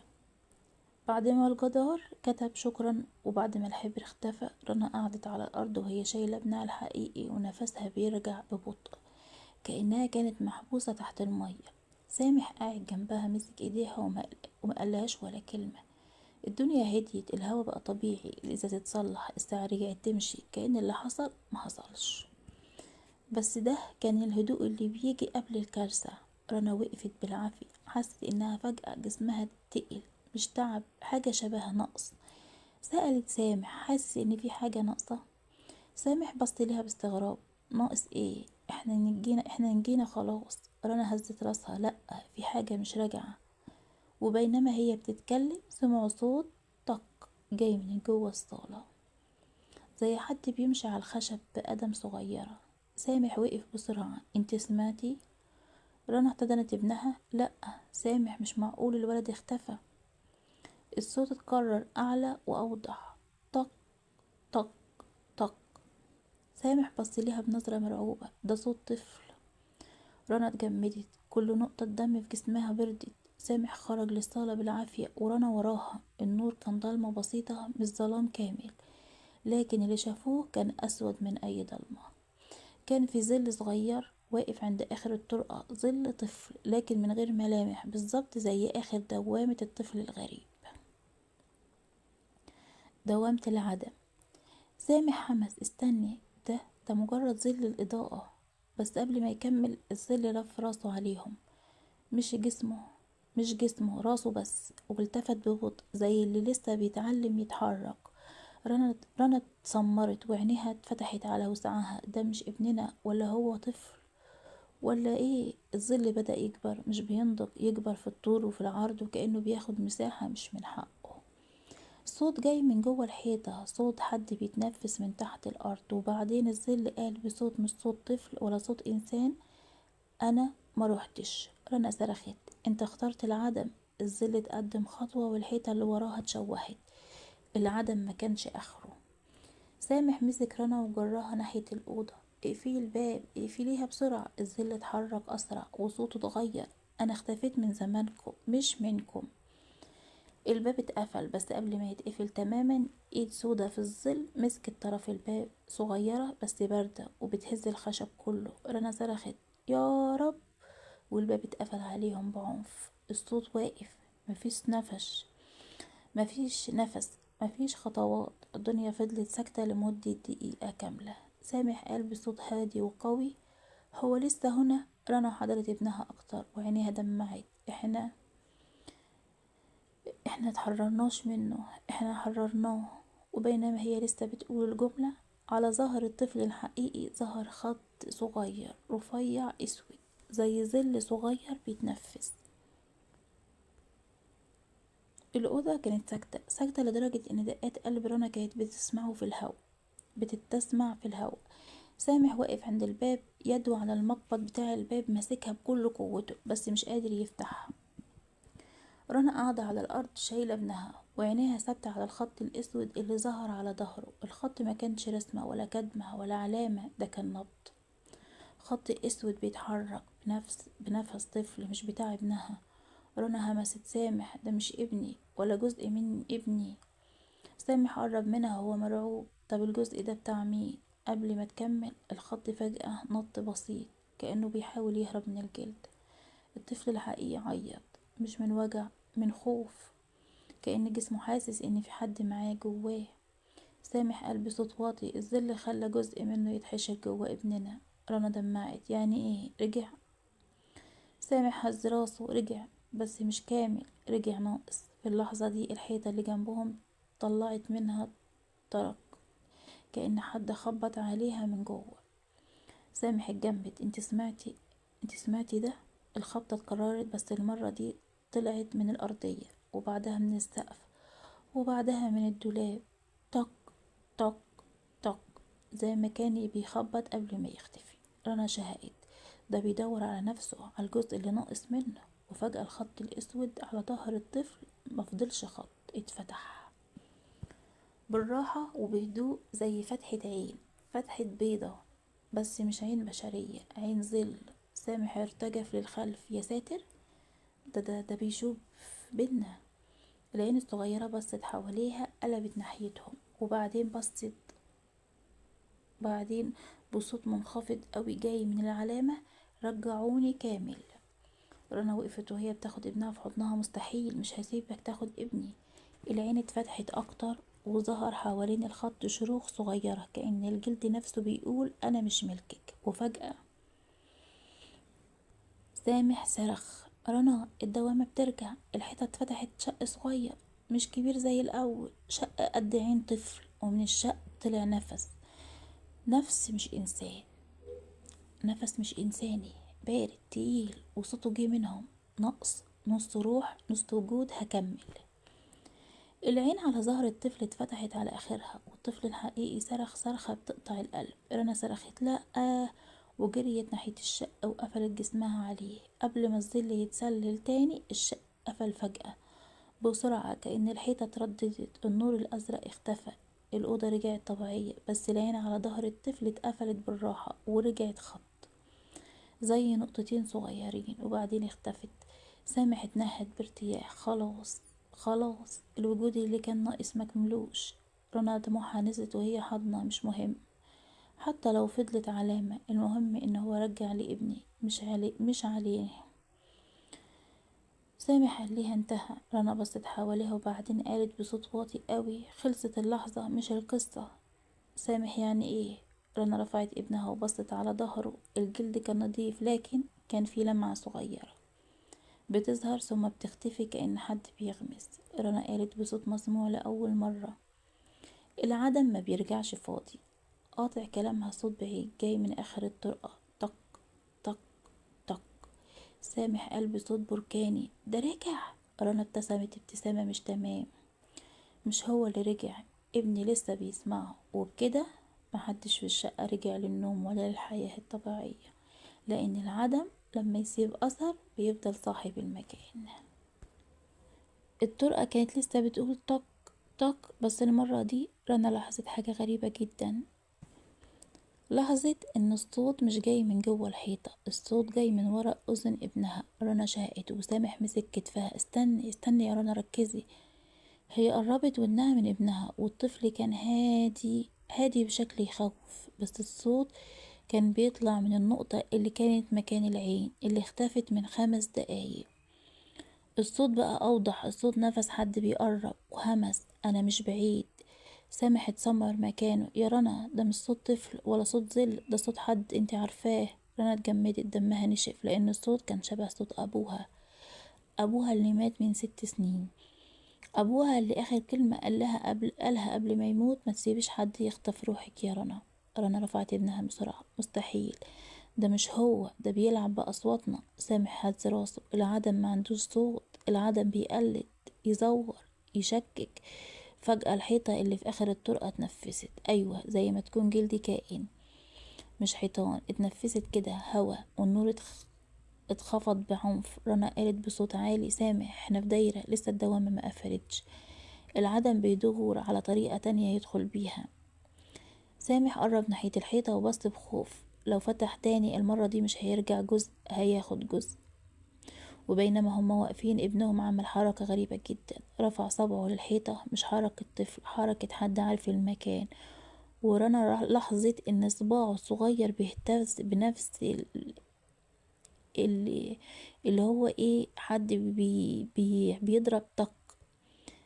سامح صرخ: رنا، ابعديه عن الحيطة.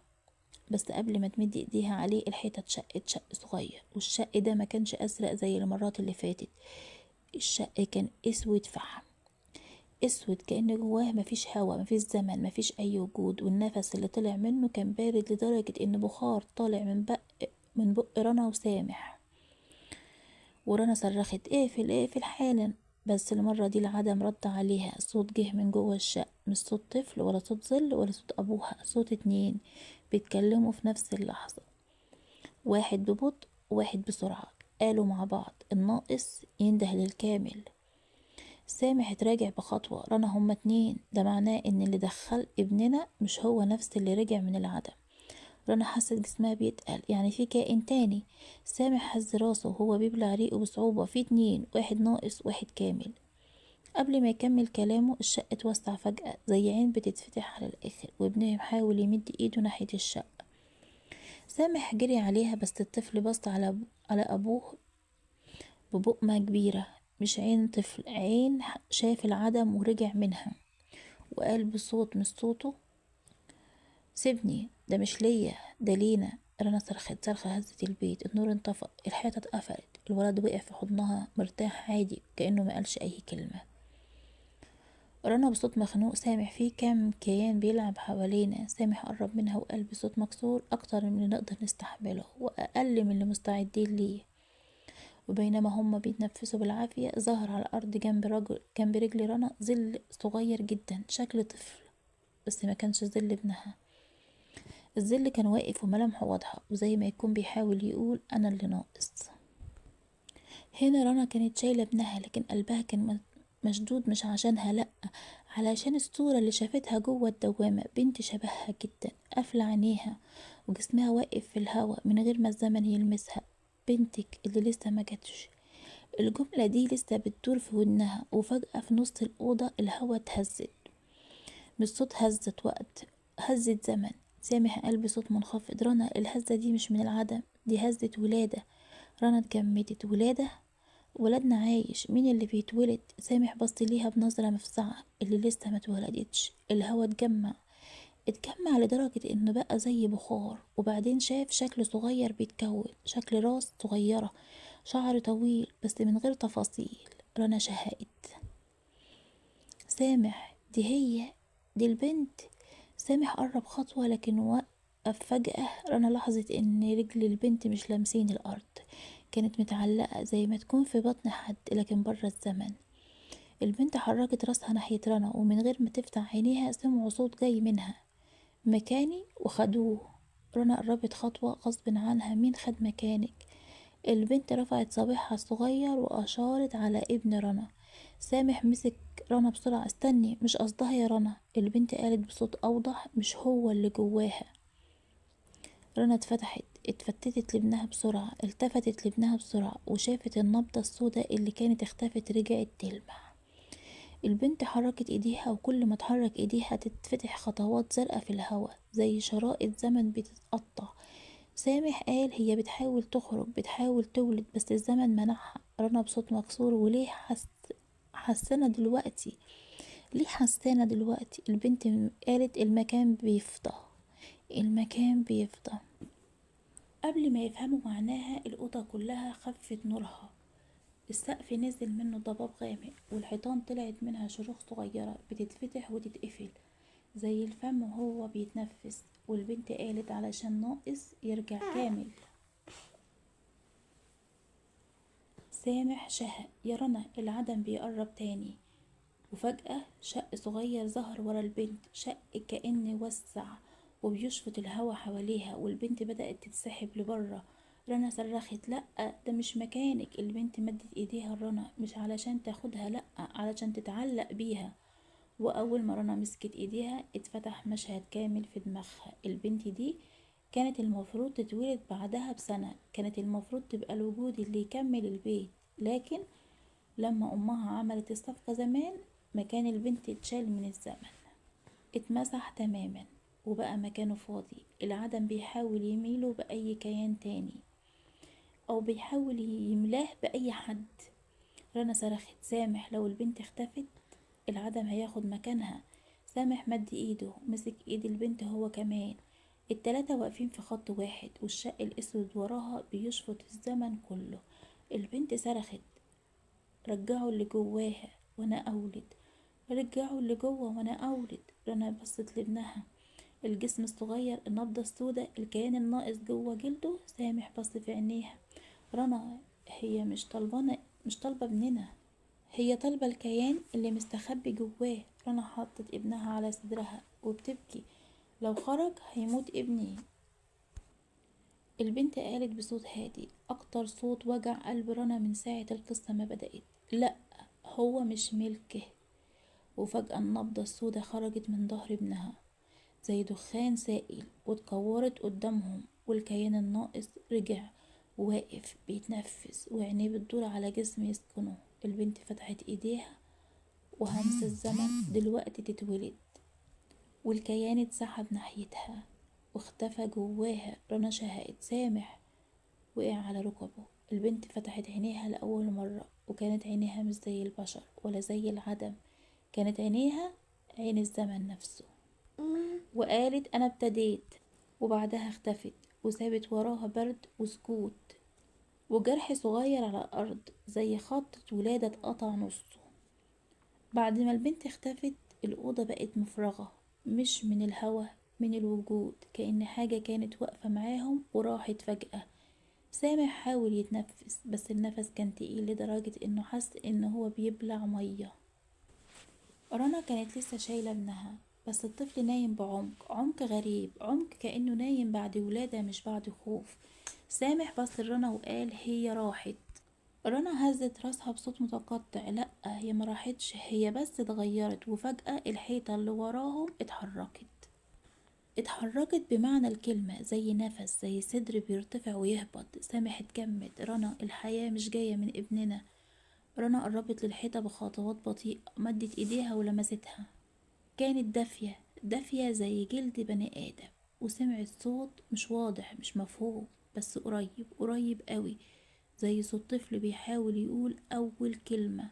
رنا ابتلعت ريقها. سامح، في حاجة ورا الحيطة. سامح شدها بعيد. ده مش طفل، ده الزمن بيشد نفسه علشان يولده. قبل ما يكمل الحيطة اتشقت من النص، شق رفيع رفيع جدا، بس بيخرج نور رمادي، بيخرج نور رمادي، مش نور أبيض ولا أزرق، نور نص، نص وجود ونص إنسان ونص حياة. من جوه الشق سمعوا صوت ضحك الطفلة. ضحكة ما كانتش بريئة، ضحكة كأنها بتجرب تحاكي ضحك البشر. رنا اتجمدت. ده صوتها. سامح رجع ورا غصب عنه. أيوة، بس هي دلوقتي مش بنت، هي كيان خارج من الزمن، عمال يحاول ياخد شكل الطفيلي اللي كان المفروض يكون. الشق اتفتح أقل من سنتي.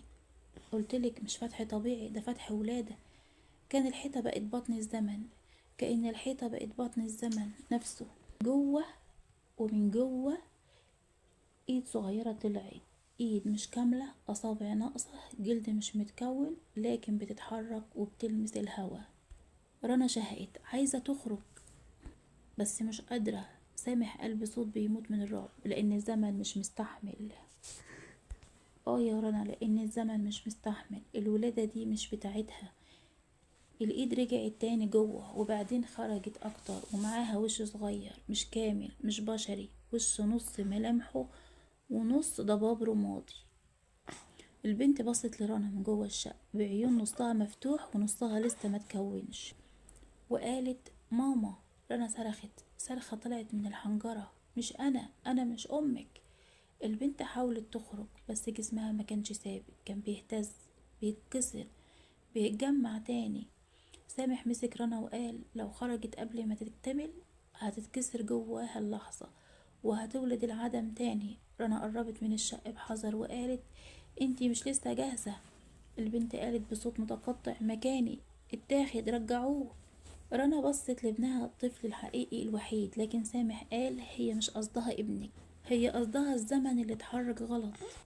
البنت صرخت صرخة عالية هزت الأوضة وخلت الأرض تتشق عند رجل رنا، والشق اتقفل فجأة وساد الصمت، وبعدها طرق، طق طق طق، بس المرة دي مش من بره، من جوه، من جوه. رنا قفلت على بطنها بإيديها وبتبص لسامح بخوف لأول مرة. سامح، أنا حاساه إنها جوه. سامح، إيه جوه فين؟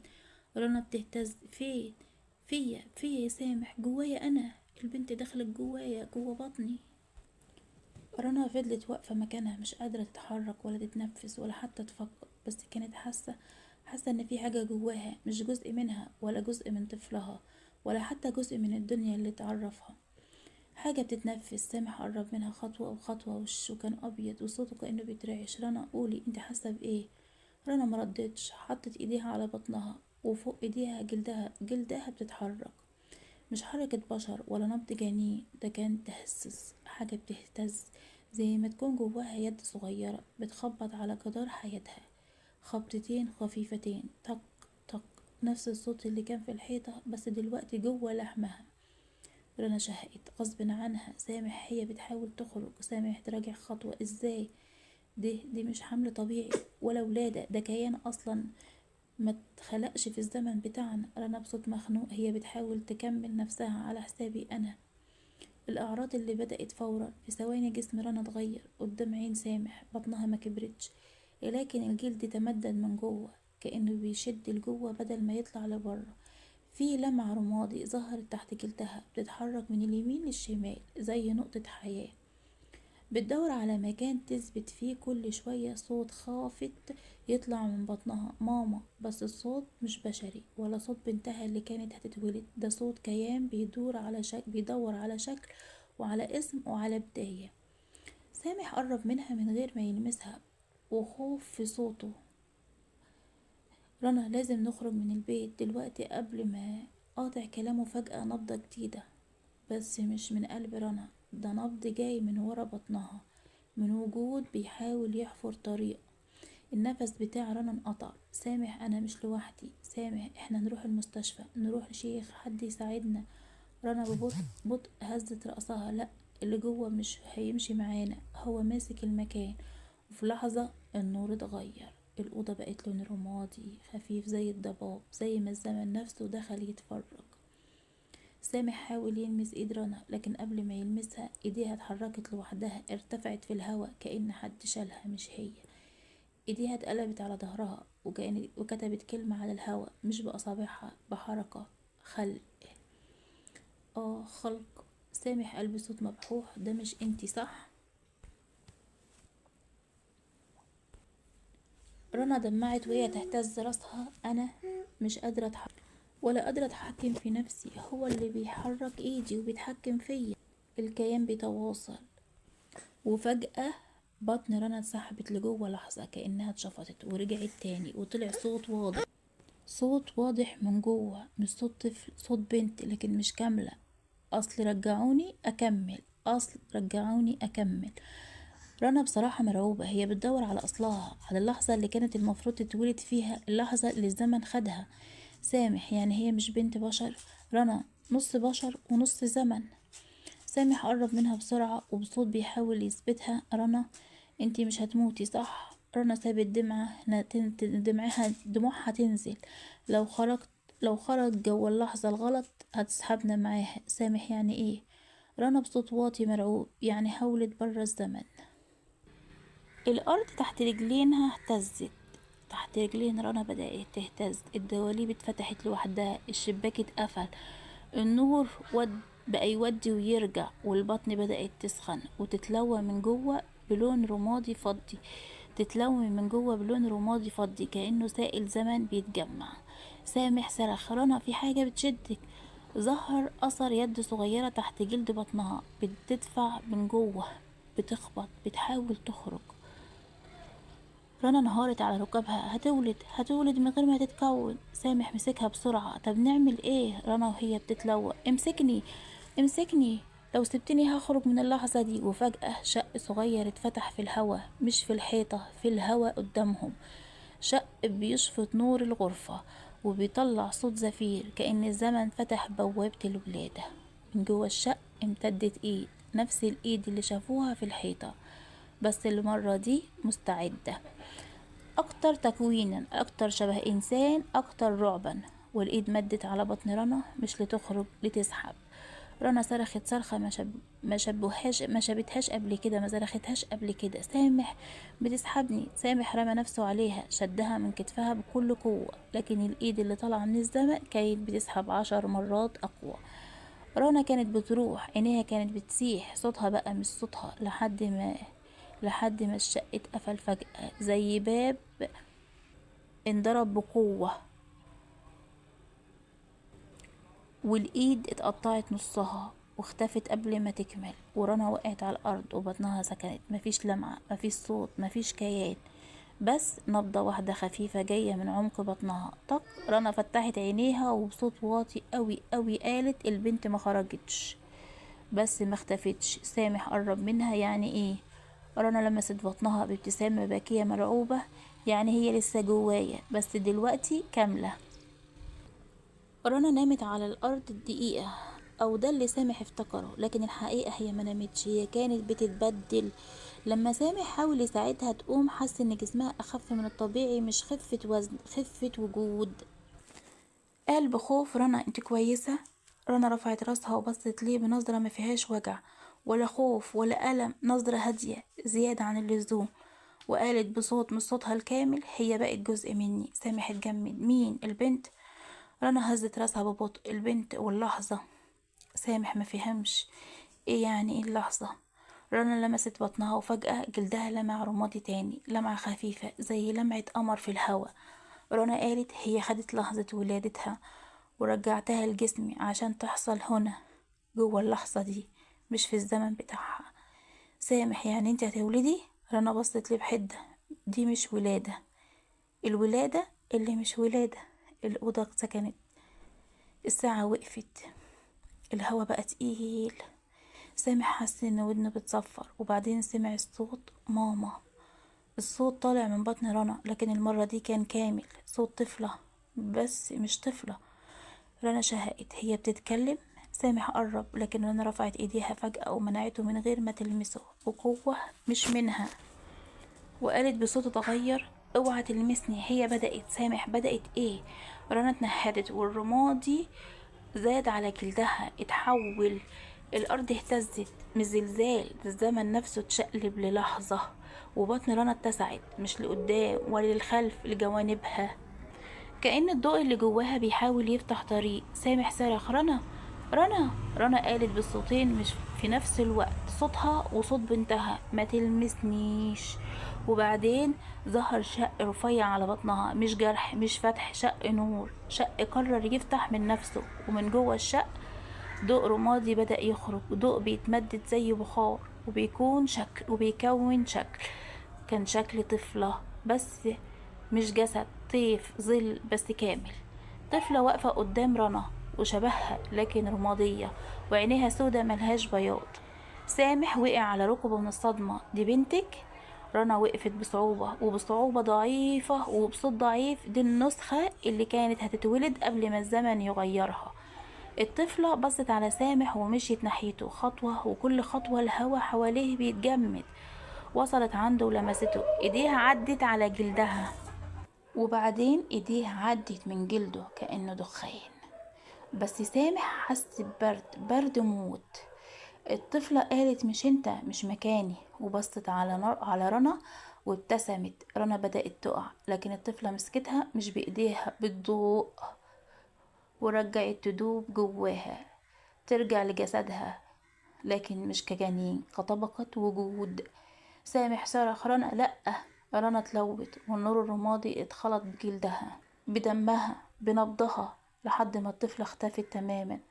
ورنا فتحت عينيها، لكن عينيها كان فيها لمعة رمادي، مش لمعة مرض ولا خوف ولا مس، لمعة زمن.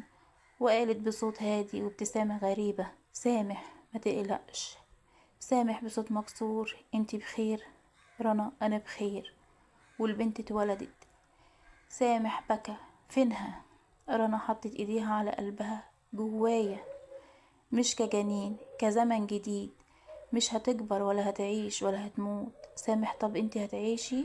رنا ابتسمت ابتسامة مش كلها بشرية: هعيش، بس مش زي ما كنت.